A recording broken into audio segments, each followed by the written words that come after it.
Elias had been sick for 11 days. Not the dramatic kind of sick. Not the kind where you're in a hospital bed with tubes in your arms and people crying around you. Just a slow, grinding fever that sat in his bones like something that had moved in and decided it liked the place.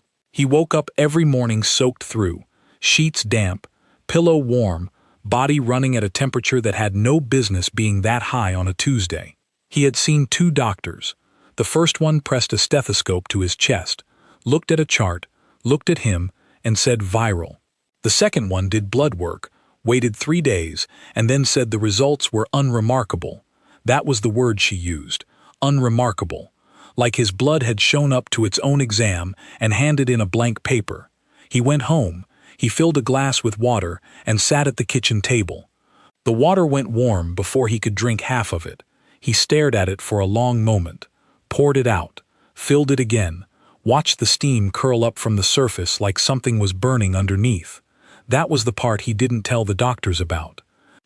Elias was 24 and lived alone in the apartment above the hardware store on Dunmore Street, which was a perfectly ordinary place to live, except for the fact that the ceilings were low and the radiator made a noise like an old man arguing in his sleep. He had a mattress, a couch that came with the apartment, 3 mugs, and a job at a distribution warehouse 2 miles east that he'd been quietly good at for 2 years.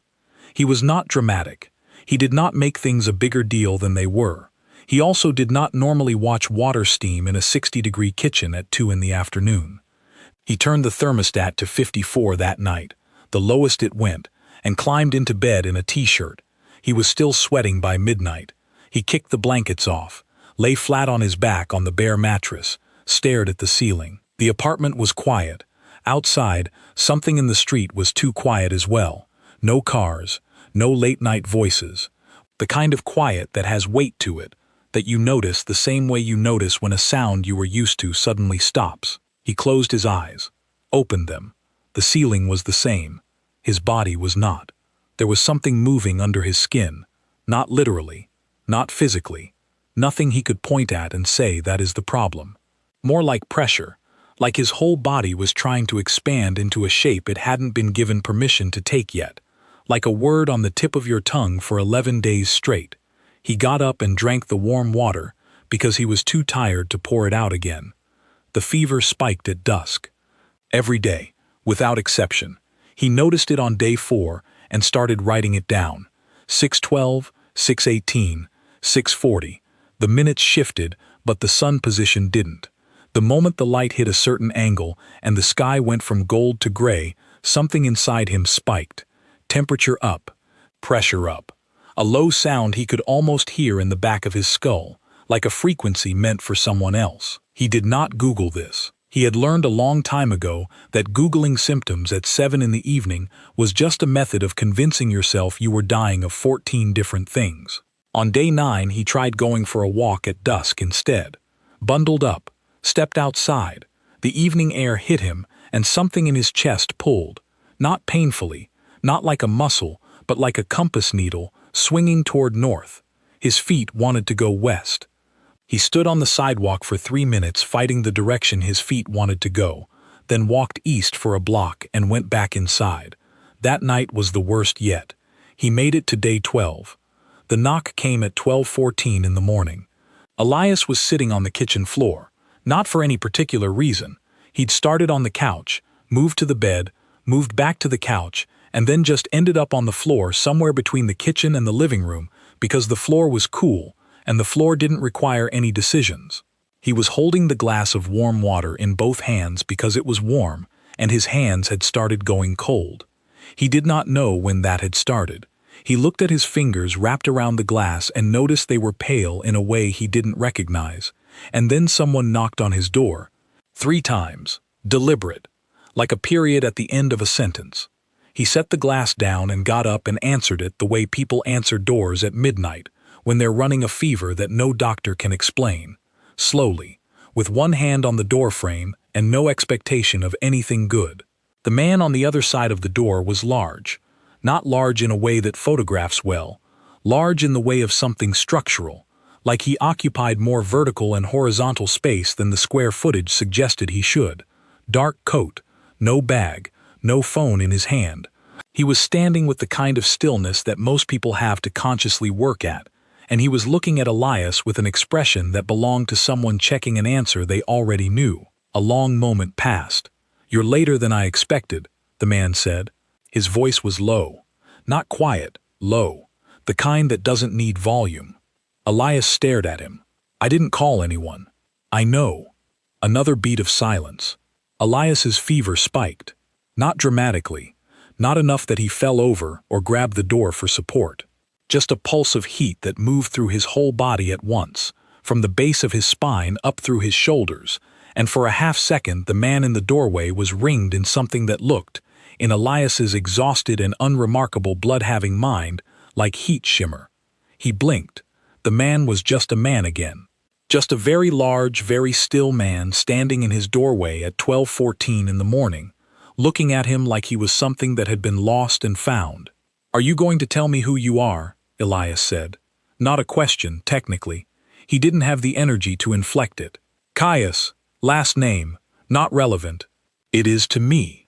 Caius looked at him for a moment. Then he stepped forward, and because Elias had not said "you cannot come in," and because some part of his body was doing something his mind had not yet authorized, he did not step back. Caius walked into the apartment, stopped in the center of the kitchen, stood there the way people stand in spaces they've already mentally arranged. Elias closed the door, turned around, looked at the very large stranger standing in the middle of his kitchen at midnight and thought, with the particular clarity of someone who has been sick for 11 days and has run completely out of capacity for normal reactions, "Well, something is happening." "You're sick," Caius said. 11 days. Elias leaned against the counter, because standing without anything to lean on felt like a bad idea. 2 doctors. Blood work came back unremarkable. Caius's eyes moved to the glass of water on the floor, the steam coming off it. "They were looking for the wrong thing," he said. "That's a very calm thing to say to a stranger whose apartment you just walked into. Would you prefer I said it dramatically?" Elias actually looked at him then, fully. The way you look at something when you're trying to decide if it's a real thing or a fever-constructed thing. Caius looked back. He had a face that didn't give much away. Not cold, just settled, like he'd already had every conversation this one might turn into and had come to terms with how they went. "What's wrong with me?" Elias said. "Nothing is wrong with you." Caius said it simply, not to reassure him. Just as a correction, the way you correct a fact. You are in the middle of a transition that was overdue by several years. Your body is doing what it was always going to do. The fever is not a fever. A pause. What is it? Your blood waking up. Elias looked at him for a long time. Then he walked to the kitchen, picked up the glass from the floor, poured the warm water out, filled it from the tap again, drank half of it in one go, and set it on the counter. "Okay," he said. Caius waited. "You're going to have to explain that." "Yes. From the beginning." "That will take some time. I've got nowhere to be." He gestured at the apartment. The bare counter, the mattress visible through the bedroom door, the coat on the hook by the exit, unworn for 11 days, because going outside when your fever spikes at dusk had started to feel like a bad idea. Caius looked at the space with the same expression he'd looked at Elias with. Then he pulled out one of the 2 chairs at the kitchen table and sat down. Elias sat in the other one. The glass steamed between them. What Caius told him did not come out as an explanation. It came out as a series of sentences, each separated by silence, the way you carry something heavy, one piece at a time, short distances. His mother, not the woman who raised him, Elias knew that already, had always known it in the way you know something that nobody told you, a gap in a story that sits quietly in the corner of your childhood. He was adopted at 10 months. His file said unknown parents. He'd made peace with that, or something that looked enough like peace that he'd stopped examining it. His mother, Caius said, was not from any line of people that Elias had been taught to know about. She was from a bloodline that ran older than the records that would track it. She was, and here Caius paused, not for effect, just as someone does when choosing between words. Not human, not entirely, and neither therefore was Elias. The fever was his blood trying to remember itself. The heat in the water was the first sign. The compass pull at dusk was the second. The cold hands and the heat everywhere else was the body redistributing, reorganizing, making space for what was coming. What's coming, Elias said. What was always coming, Caius said. Just late. Elias put both hands flat on the table. He looked at them. Pale fingers, short nails, the small scar on his left thumb from a box cutter incident at the warehouse 18 months ago. Ordinary hands. Unremarkable hands, like his blood. What are you? He said. Not accusing, just a question, asked in the same voice you ask what time it is. Alpha King, Caius said. The words landed flat. No fanfare. Of the bloodline your mother belonged to. A pause. And the one you belong to. I don't belong to a bloodline. I belong to an apartment above a hardware store. Both can be true. Elias looked at him. Caius did not look away. Why are you here? Elias said. Because your mother made me promise. He said it the way you say something you've been carrying a long time. Not bitterly, just with weight in it. She hid you when you were born. She was protecting you from something that was looking for you. She did it well. A beat. She's been dead for 6 years, Elias said. Yes. Another beat. This one with texture in it, like fabric with a rough side you didn't expect. That's why I'm late. Elias got up from the table. He walked to the window and stood there, looking at the street below. It was still. Empty. The hardware store sign below hummed a low yellow. A car was parked 2 buildings down that he didn't recognize, which he noted in the way that you note things when your brain is casting around for something ordinary to hold on to. He stood there for a while. Caius did not fill the silence. Did not offer anything else. Just waited. The way someone waits when they've already said the important thing and know there's a time between saying it and a person absorbing it, and that time cannot be shortened. Elias put one hand on the cold window glass. The cold went into his palm like water. His body did not spike. It did not heat up. For the first time in 11 days, something in him went. Still. Not calm exactly. Not resolved. Just still, like a compass finding north and stopping it swinging. He stayed there. His breath fogged the glass just slightly. He watched it fade. My mother, he said finally. Not a question. Not a start of a sentence. Just the words. She was careful, Caius said, from the table. She loved you enough to put you somewhere no one would look. A human family, a human name, a human file with unknown parents checked in a box. She gave me to strangers. She gave you to safety. Elias's hand was still on the glass. Are those the same thing? He said. Caius did not answer immediately. Not always, he said. The thing about the truth is that it doesn't arrive all at once. It comes in the way the tide comes, not as a wall of water, but as a slow and constant rising, and you keep thinking you're standing still, and then you look down, and the water is at your knees. Elias stood at the window. The water was at his knees. He had grown up ordinary. Dunmore Street ordinary.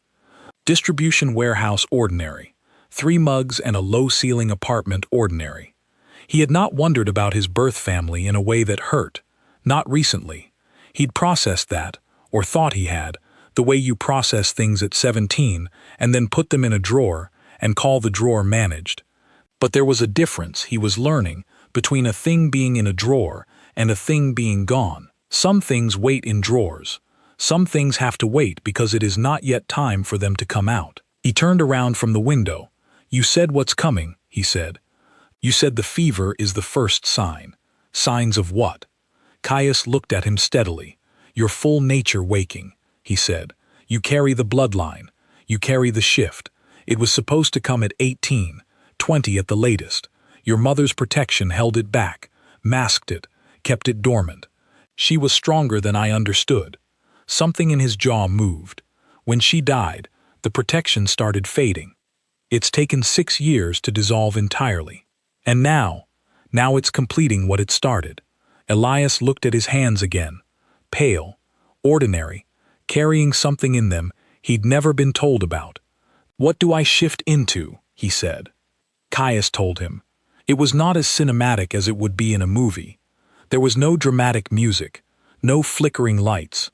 The radiator continued to argue in the background. The glass of water on the counter continued to steam. Elias listened. He asked 3 questions, specific ones, the kind that come from a person who processes things by getting more precise, rather than by pulling back.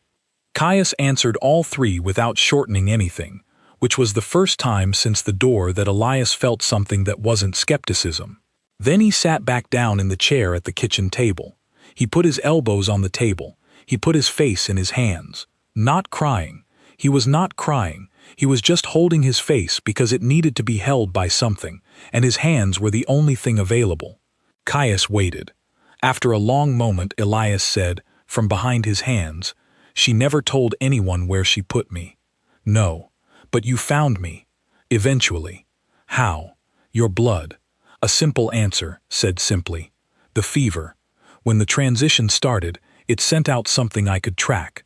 Not immediately, it took time to locate. But I found you." Elias pulled his hands from his face, looked at Caius. "You came as soon as you found me," he said. It wasn't quite a question. Caius held his gaze. "I promised her," he said. 3 hours later, the fever broke. Not the way fevers usually break. Not with a long sleep and waking up soaked but cooler. Not with a slow graduation down through temperature. It broke like a door being opened. One moment the heat was there, sitting in his chest like something embedded, and then it was not. Gone.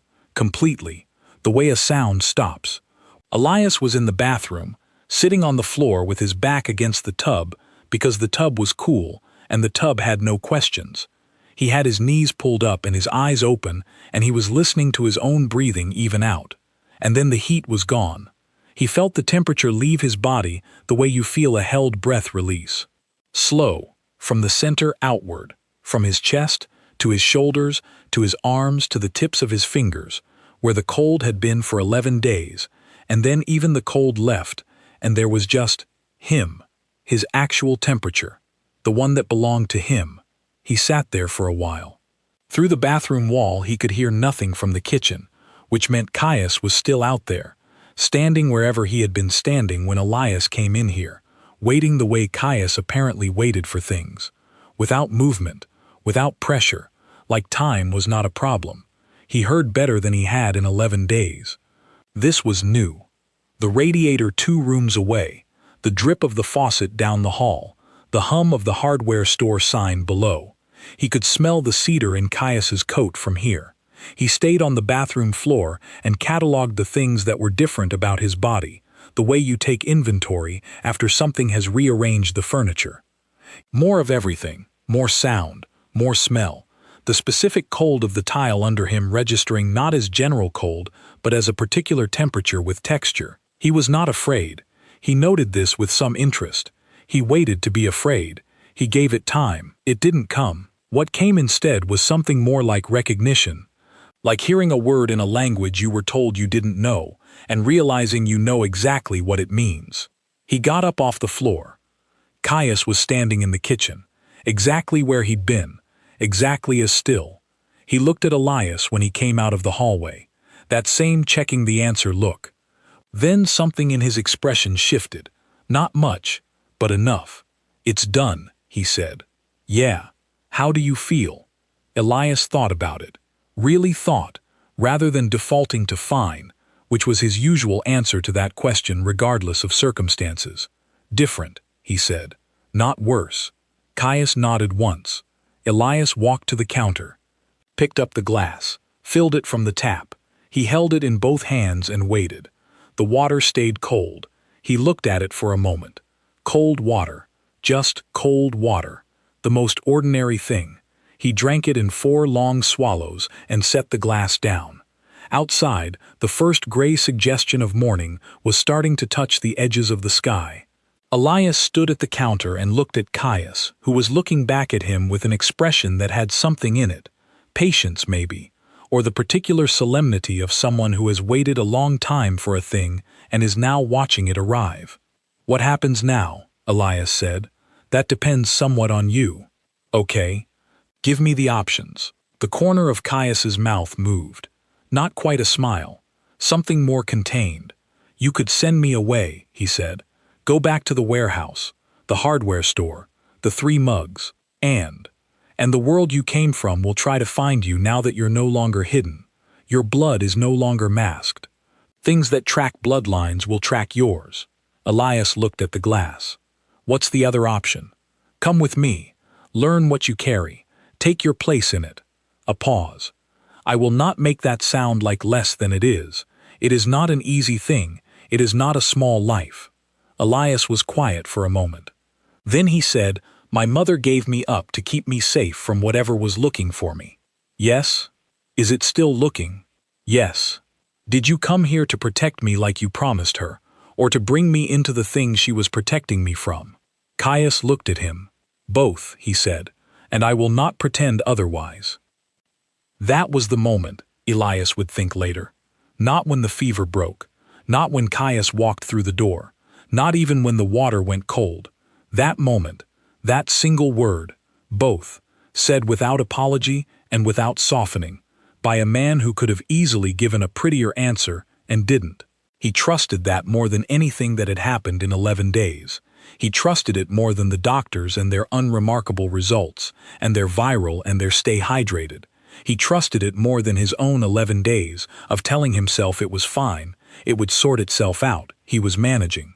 He looked at Caius and felt something in his chest click into position the way a lock opens. Not comfort, not safety, not certainty, just direction, like a compass that has finally stopped swinging.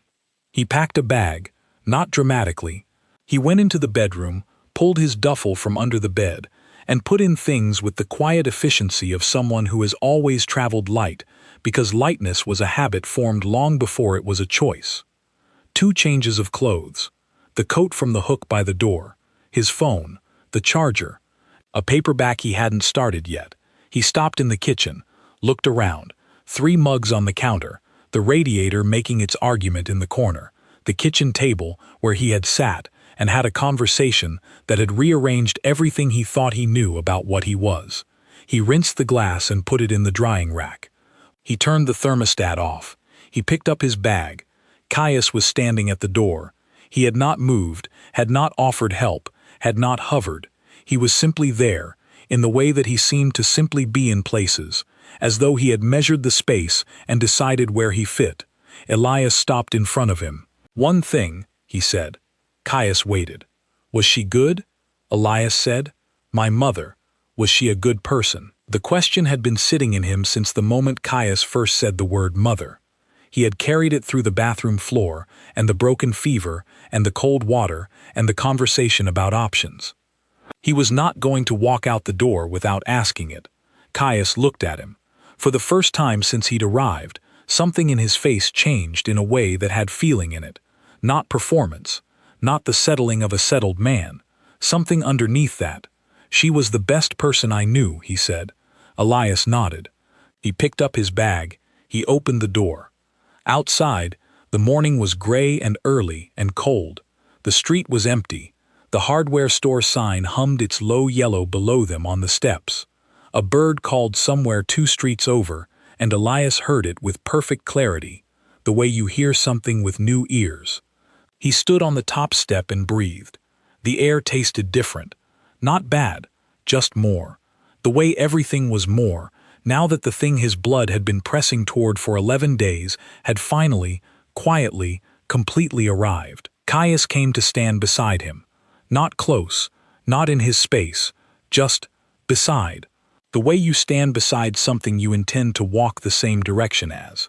They stood there for a moment, the 2 of them, at the top of the stairs above the hardware store on Dunmore Street, in the gray early cold. West, Caius said. Elias looked west. Is that where we're going? Yes. Why west? Because that's where your bloodline comes from. Elias was quiet. Then he said, my feet kept wanting to go west. Caius glanced at him. I know, he said. They went west. The story of what came after is a longer one. It has in it roads that went on past the point where the light was familiar. It has places with names Elias had never heard, and people who looked at him with an expression of recognition that he was still learning not to find strange. It has Caius, who turned out to be exactly as steady as he seemed at the kitchen table at midnight, not because nothing touched him, but because he had learned, over a very long time, to hold things without being shaken apart by them. It has Elias, who turned out to be exactly as ordinary capable as he'd always been. At the distribution warehouse, at the three-mug apartment, on the kitchen floor with a glass of warm water, and who carried that particular kind of ordinary capability with him into something that was not ordinary at all, which turned out to be a significant advantage nobody had predicted. But the part that matters, the part that started everything, was this: a man who thought he was sick, a glass of water that wouldn't stay cold, a door at midnight, and a question asked at the top of a set of stairs, in the gray early morning before they went. Was she good? She was the best person I knew. He put that in his coat pocket. He carried it west. He carried it the way you carry something someone gave you before you were old enough to understand what you were being given. Not because you chose it, but because it belongs to you, and belonging is not a thing you get to vote on. It was his. She had made sure of that. The fever was gone. The water had gone cold. He was something he had not known he was, and the morning was cold, and they went west.